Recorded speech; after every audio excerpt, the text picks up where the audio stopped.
বর্তমানে দেশে যে পরিস্থিতি, আমরা টিকটক ও ইউটিউব চালাতে পারলেও কিন্তু ফেসবুক চালাতে পারতেছি না অনেকেই। তো অনেকেই কিন্তু বিপিএন নামাইতেছেন, কিন্তু বিপিএন কাজ করতেছে না। তো আপনারা কোন বিপিএন দিয়ে ফেসবুক চালাবেন, কোনটা আপনার জন্য বেস্ট হবে? তো আপনারা আমার স্ক্রিনে লক্ষ্য রাখুন। তো আপনারা প্লে স্টোর চলে আসবেন, প্লে স্টোর আসার পর এখান থেকে দেখতে পাবেন সার্চবার, এই সার্চবার সার্চ দিবেন পিএন 4টা 1 দিবেন।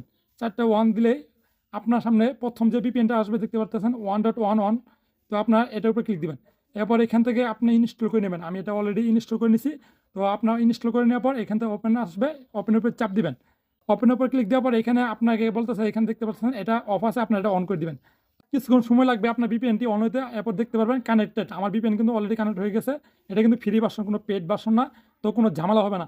এরপর আমি ফেসবুকে চলে যাব, ফেসবুকে চলে আসবেন। ফেসবুকে চলে আসলে দেখতে পারবেন আপনার বিপিএনটা দেখতে পাচ্ছেন সব কিছু কিন্তু চলতেছে। তো আপনার এই বিপিএনটা ইউজ করতে পারেন, এটা কিন্তু কোনো পেড ভার্সন না, এটা একদম ফ্রি ভার্সন, এটা খুব কাজ করে থাকে। তো আপনার ট্রাই করে দেখতে পারেন।